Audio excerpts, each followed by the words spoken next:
Let's build vanilla JavaScript Flappy Bird game from scratch with particle effects and sprites. No frameworks and no libraries.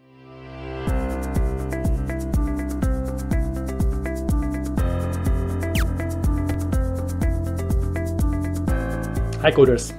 Welcome to another episode of my game development series, where we practice JavaScript front-end techniques by building creative coding projects from scratch. Today we will build a complete Flappy Bird game with plain vanilla JavaScript and HTML canvas. First, we will start with a good quality base game skeleton, and then I'll show you how to add some extra features like particle effects and scrolling background. I will also show you how to include any sprites you want so you can make your game unique.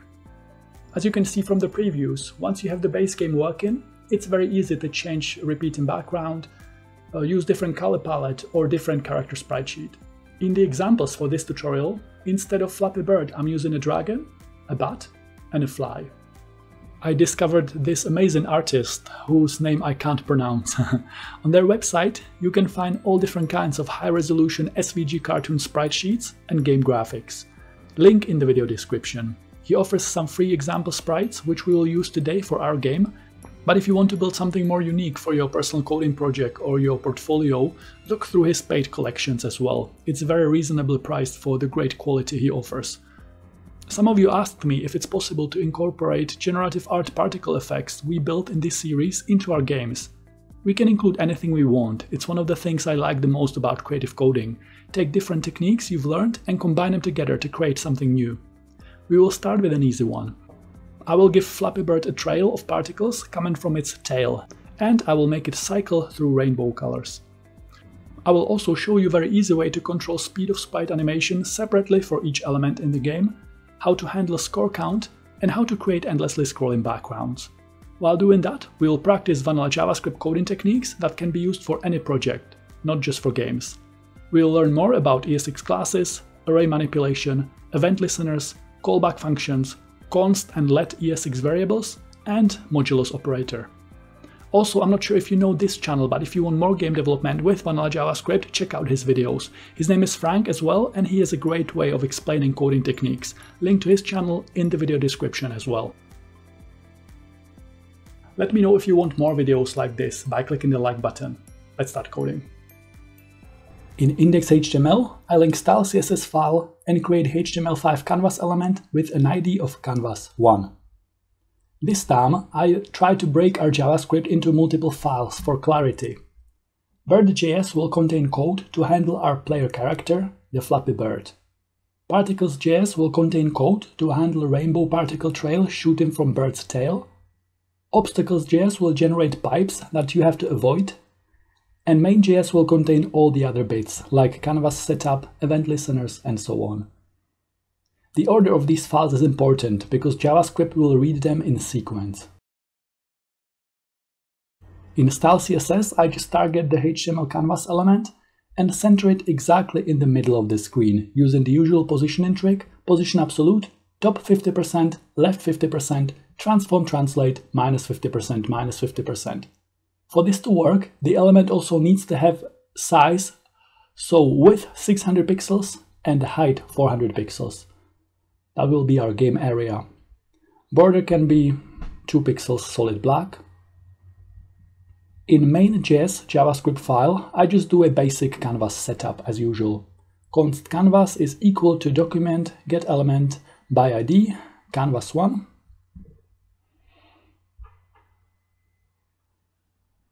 CTX context is equal to canvas.getContext2D. This will allow us to use built-in canvas methods, and we can call them on CTX dot. Canvas width is 600. Canvas height is 800. Now I will declare some global variables we will use later on in our game. All of them will be let variables because their value will change often as our game runs. Space pressed will flip between true and false whenever we press spacebar on keyboard. I will set it to false initially. Angle will be used by math.sign method to make our bird move slightly up and down when idle. Hue will help us cycle through red, green and blue color spectrum using HSL color property, which I explained in detail in my previous video. Frame will keep track of frame count of our animation loop, so we can add any periodic triggers to our game. We could, for example, add a new floating enemy to the right of the screen every 500 frames. We can add power-ups. You get the idea. I will use this mainly to set interval in which obstacles, pipes appear. Maybe I will use it for some other feature. Let's see how it goes. We are building this from scratch, so I can add anything I want. Score will increase every time we successfully avoid an obstacle. Game speed needs to be a global variable as well, so we can use it to move obstacles, particles and background at the same speed, or add multipliers to this to create parallax effect.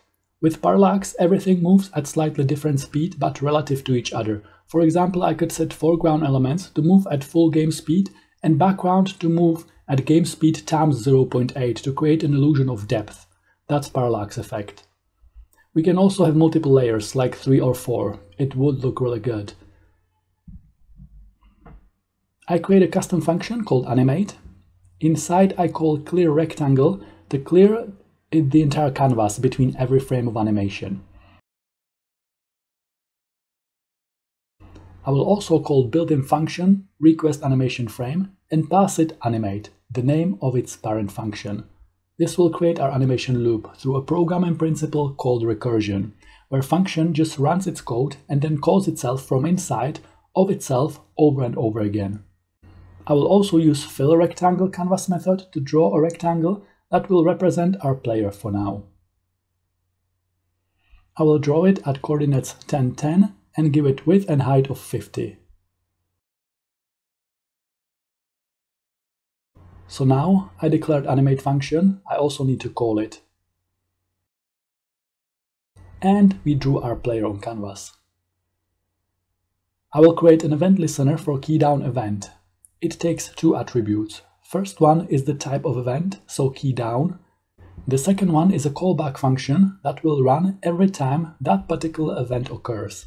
The callback function by default has an access to a built-in event object that contains a lot of information about event that just occurred. You can see I refer to it as E. All we need is its code property, so e.code, which is the key that was pressed. If you console log it, you will see when you press any key on your keyboard, it will give you a string with the name of that key. So I can say if e.code triple equals, this means we check for both value and variable type. If it equals the string that says space with capital S, meaning the spacebar key, then set space pressed variable to true. And I will do exactly the same thing for key up event. If the key that was released was spacebar, set space pressed to false.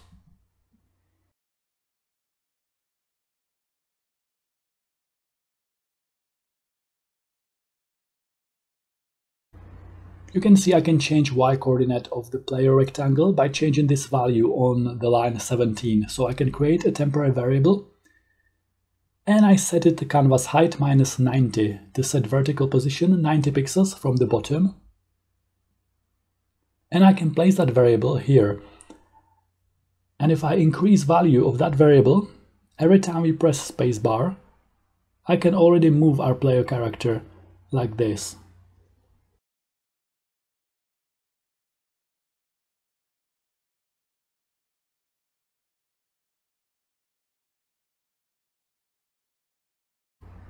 So our event listeners work. Let's just remove this code. The position information will be coming from our bird.js file.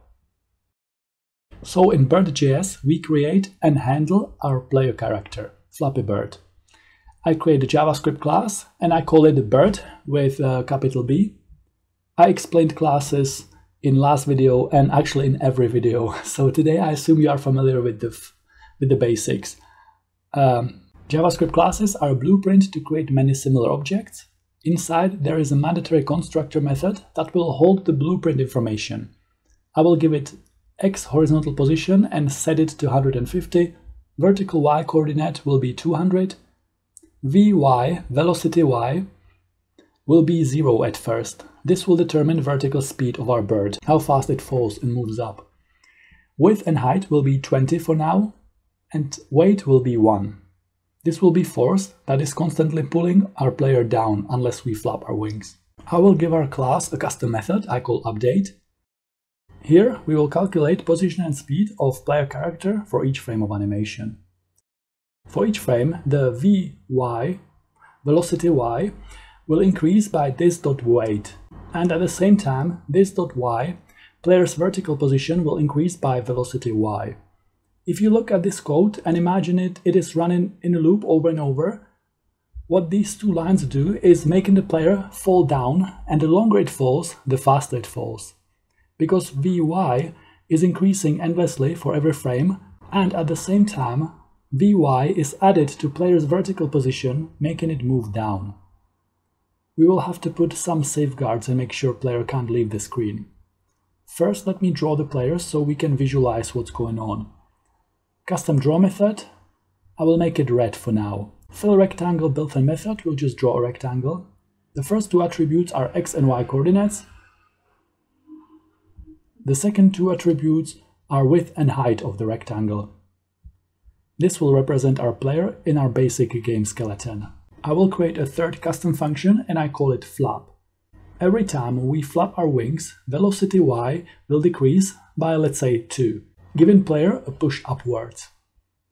We created JavaScript class. Now we need to create an instance of that class. Constant variable bird is equal to new bird. New keyword will call our class constructor, create a new blank object and assign it properties and values as defined inside class constructor on lines 2 to 8. This object will also have full access to custom class methods we created: update, draw, and flap. So in main.js, inside game animation loop, I will comment out fill rectangle method and I'll replace it with bird update, which will calculate player position and speed, and bird draw, which will draw rectangle at player's current coordinates. If you run the code, player just falls off screen very fast.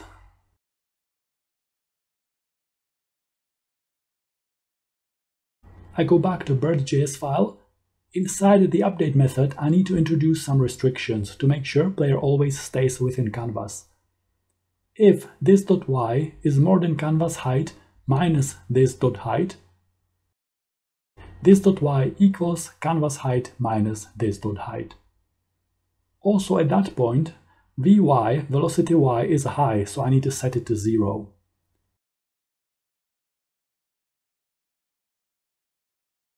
And there we go. It just falls flat when it hits the floor.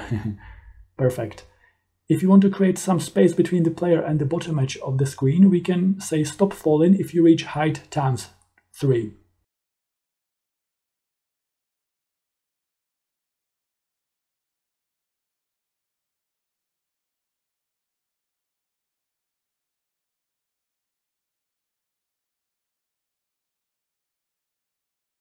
Now we can also handle keyboard input. Let's say if space pressed is set to true, call this.flap method.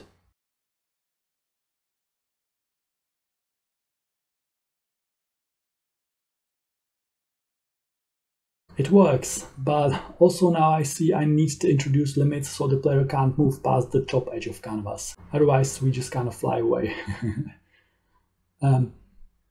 Another if statement, if this.y is less than 0 plus this.height, this.y is 0 plus this.height.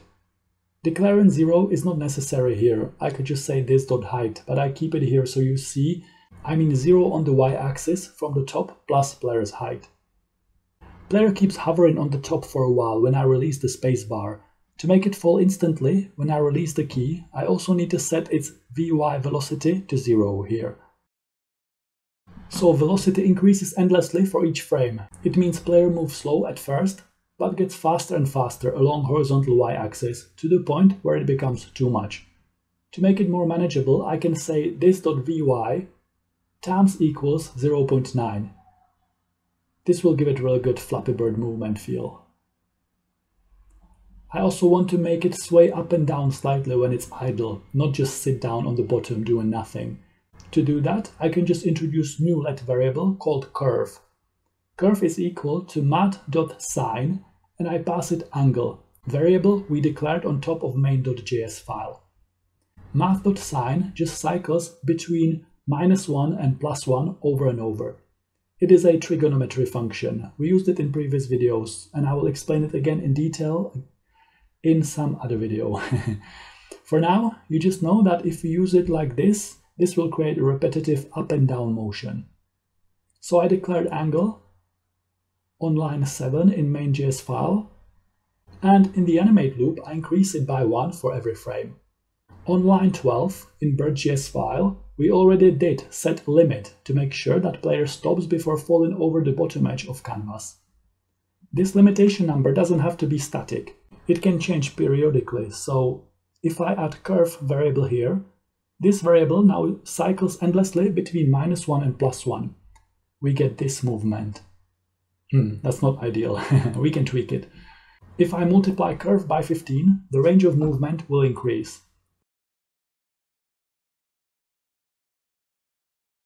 20. On line 24, I can also apply the wobble to the top edge like this. If space pressed is true, and at the same time this.y is more than this.height times 3, this will give us wobble when hitting the top edge of canvas instead of just stopping hard at static position. Now I need to sort out the bottom wobble. It is way too fast, but how can I slow it down? In main.js, where we increase angle, I can change the value like this. Higher value will make it wobble faster, and lower value will slow the movement down. Like this, 0.5, 0.3, still too fast. 0.1, too slow. 0.12, perfect. So our player character is working well. Time to add particle effects to our game. I want a trail of particles to follow player as it moves around, as you saw in the previews in the beginning.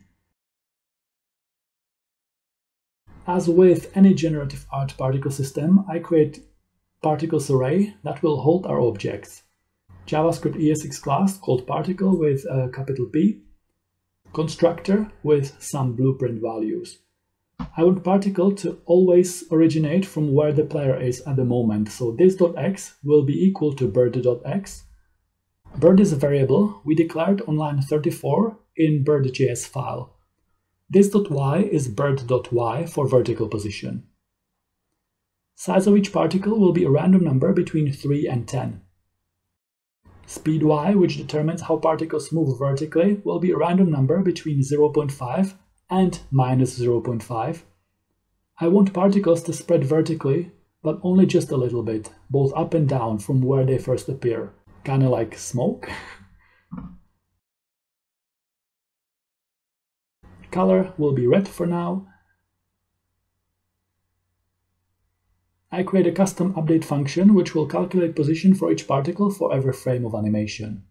This.x will be -= game speed. Particles will move to the left as the game scrolls by. This.y plus equals speed y to make it move up and down slightly and spread. Custom draw method. CTX fill style is this.color. CTX begin path to start drawing. Canvas arc method to draw a circle. I give it x and y coordinates, size, start angle, and end angle attributes. CTX fill will fill circle path with color. I step out of particle class, and on the top level I create a custom function called handle particles. I target particles array, which will hold all our particle data objects, and I call unshift array method. This method takes whatever we pass to it as an attribute and adds it as a new item to the beginning of an array we call it on. I pass it new particle. New keyword will create a new blank object and give it attributes and properties based on blueprint we declared in particle class constructor on line 4. I create a for loop that will cycle through the entire particles array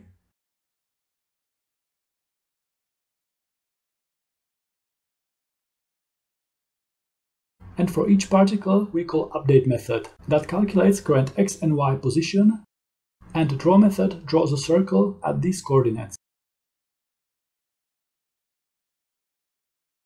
We don't want our particle array to be growing endlessly. That would eventually cause performance issues.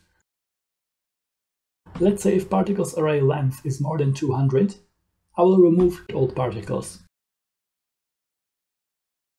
To do that, I create a for loop that will cycle 20 times, and each time I call pop array method. This method removes the last element from an array. I have to use pop here because I'm adding new particles using unshift, so I want to remove old ones from the other side of the array. We could also use splice here. So now we have handle particles custom function. I need to go to main.js file and call it from our animation loop. There's an error somewhere. It's because in handle particles for loop I used comma instead of semicolon. Now we have a trail of red particles shooting from our Flappy Bird. If you press spacebar, it will follow the player as it moves. In previous video, I explained in detail how to use HSL color declaration to cycle through color spectrum. Here we can use it in practice again. In main.js on line 8, I declared a variable called hue.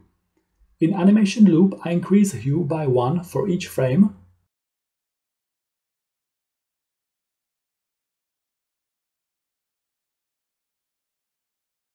And in particles.js, inside particle class constructor, I change this.color to concatenated HSLA string.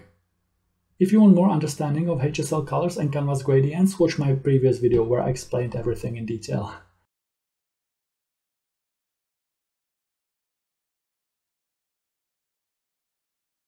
It works. We're making great progress. Well done. Now, to add obstacles for Flappy Bird to avoid. I think in the game they call them pipes. In obstacles.js file, I create a constant variable called obstaclesArray and I set it to an empty array. I create a JavaScript class and I call it obstacle. I will use the same constructor to create both top and bottom pipes at the same time, so it will look a bit weird. Basically, I just need values for x, y, width and height to create two rectangles. One will be a top pipe, one will be a bottom pipe.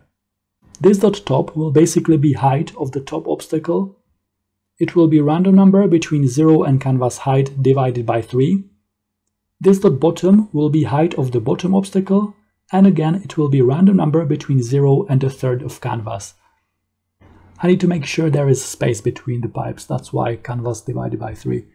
All the other values will be shared for both top and bottom obstacle. This.x, position on the x-axis, will be at first just behind the right edge of canvas, so canvas width. This.width will determine how wide our obstacles are. Let's try 20 at first. This.color can be anything. We are already cycling through colors, so why not make the obstacles rainbow as well, like we did with particles. I use HSL color declaration again.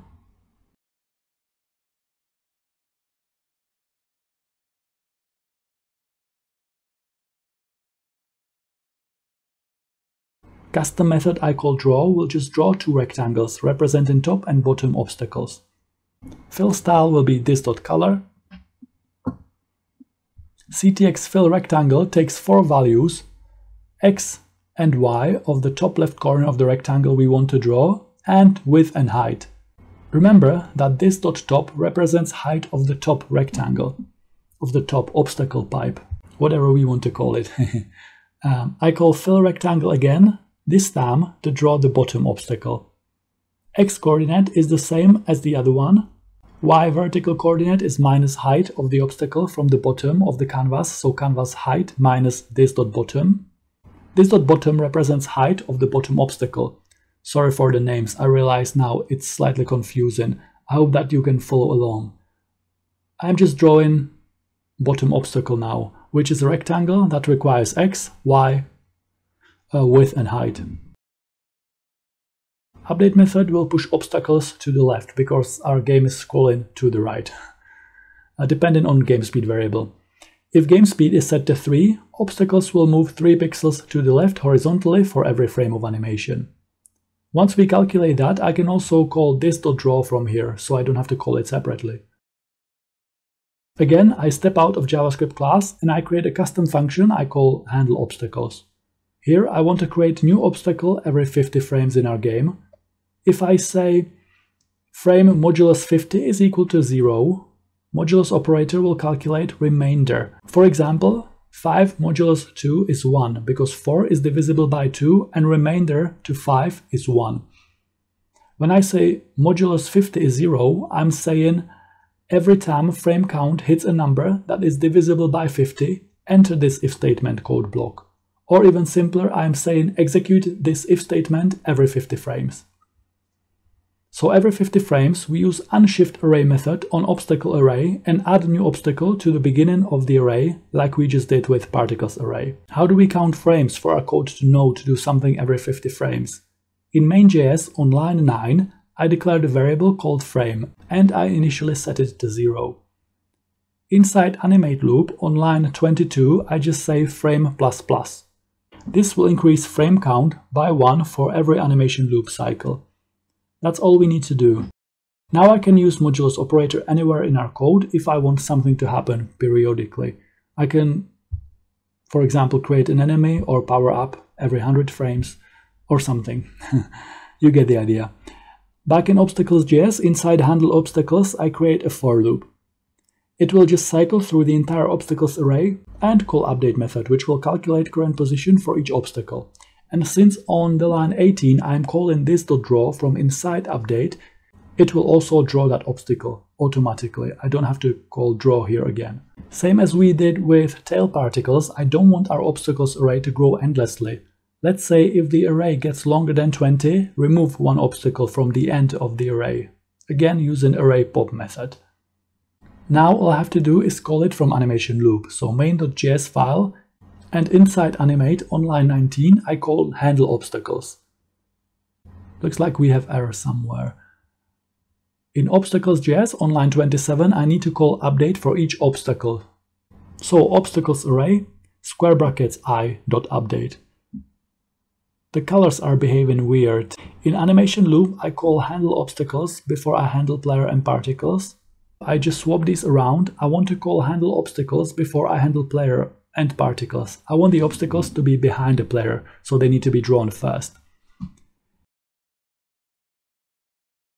On line 9, in this.color, I forgot a closing bracket in HSL declaration. I will change it to HSLA so we can add opacity if we want to.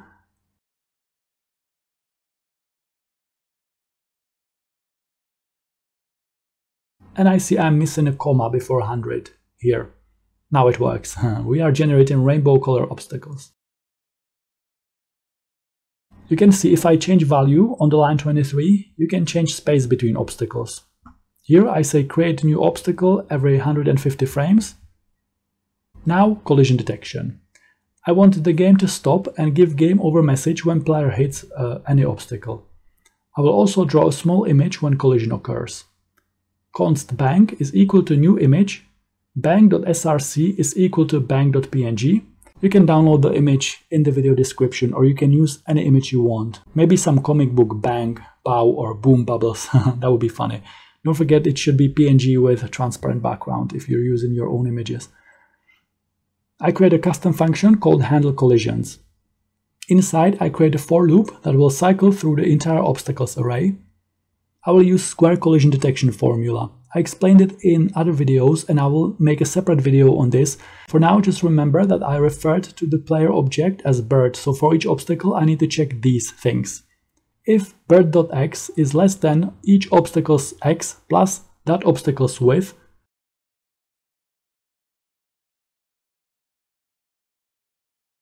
and at the same time, double ampersand, if bird.x plus bird.width is more than obstacles x, and this will get a bit weird because we have to check collisions for both top and bottom obstacles. That's why this example is not the best for explaining collision detection in detail. I will explain it more next time. Double brackets because we will have OR operator here, which is 2 vertical bars. So if bird.y is less than 0, starting point of top obstacle, plus obstacle top, which is the height, and at the same time bird.y plus bird.height is more than 0. So here we checked for vertical collision with top obstacle. OR operator, which is double vertical bar. Now we check for collision with bottom obstacle. Bird.y is more than canvas height minus obstacle array bottom. So here I'm checking if bird.y vertical position is more than top edge of bottom obstacle rectangle. Ooh. More than on y vertical axis means it is lower, closer to the canvas bottom edge. And at the same time, bird.y plus bird.height is less than canvas height, because canvas height is where the bottom obstacle ends. Sorry, this collision detection got very convoluted because of the top and bottom obstacles. I will teach you square collision detection on much better example next time. For now, let's just use this code because it works. So, if collision is detected, I draw our collision bank image. Short version of CTX draw image built-in method just wants the image to be drawn, which is bank, as I declared on line 37. I want to draw it at current x and y coordinates of the bird, and I want its width and height to be, let's say, 50. I will also make it return true, so we can check for this and see from the outside that the collision occurred. On line 20 inside animate function, our main game loop, I call handle collisions, custom function we just wrote.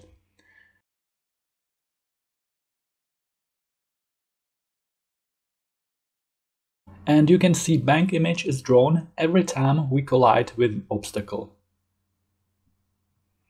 I can say if handle collisions is true, return, which will prevent our animate function from calling the next request animation frame, and animation loop will just stop. Does it work? Yes. If player collides with any obstacle, the game freezes now, which is exactly what we want. How do we display game over message? Inside handle collisions function on line 48, I declare CTX font. Let's do size 25 pixels and font family Georgia. I want the font to be black, so CTX fill style black. CTX fill text method will take 3 attributes: text we want it to draw, and x and y coordinates where to draw it. I want it to say game over, your score is, and concatenate score variable. X position will be 160. Vertical Y position will be canvas height divided by 2, so middle of the canvas vertically.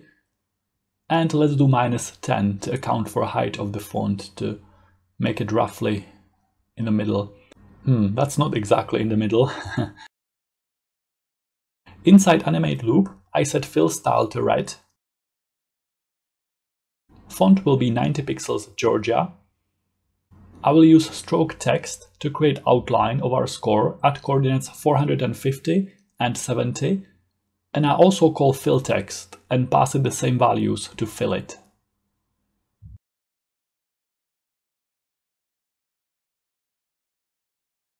On line 13, I create constant variable called gradient, and I set it equal to CTX create linear gradient. I showed you how to use canvas gradients in detail in my previous video, so just quickly today. I pass it range and direction. I call gradient at color stop and create 5 stops. At 40%, 50%, 55%, 60%, and 90%. And I give it these random colors to create kind of metallic shine.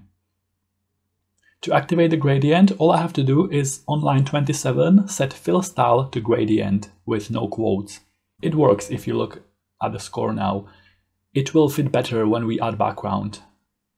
So how do we count score in this game? Easy thing in our code would be to count every obstacle at the point where I remove it from the obstacles array, but at that point the obstacle has disappeared from the screen a long time ago.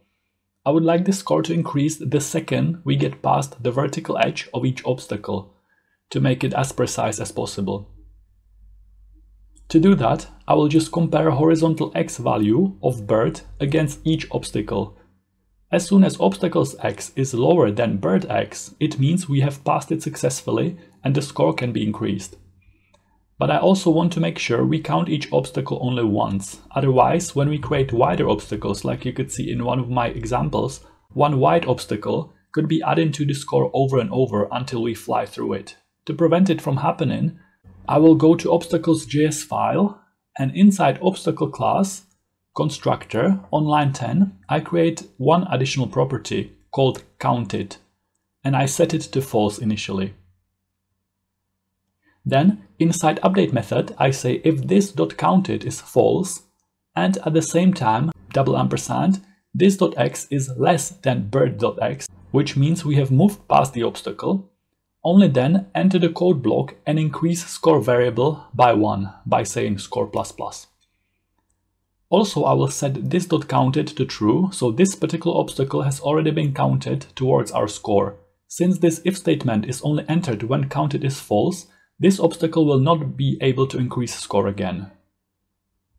Nice one, it works. Well done if you managed to follow along this far. We have built a very solid base game skeleton for Flappy Bird. In the next episode, coming later this week, we will add repeating background, add animated Flappy Bird from a sprite sheet. I will show you how to adjust hitbox and how to control how fast the sprites are animating using modulus operator. If you want more vanilla JavaScript, you can also check out my creative coding playlist, where you can find plenty of generative art projects. See you next time.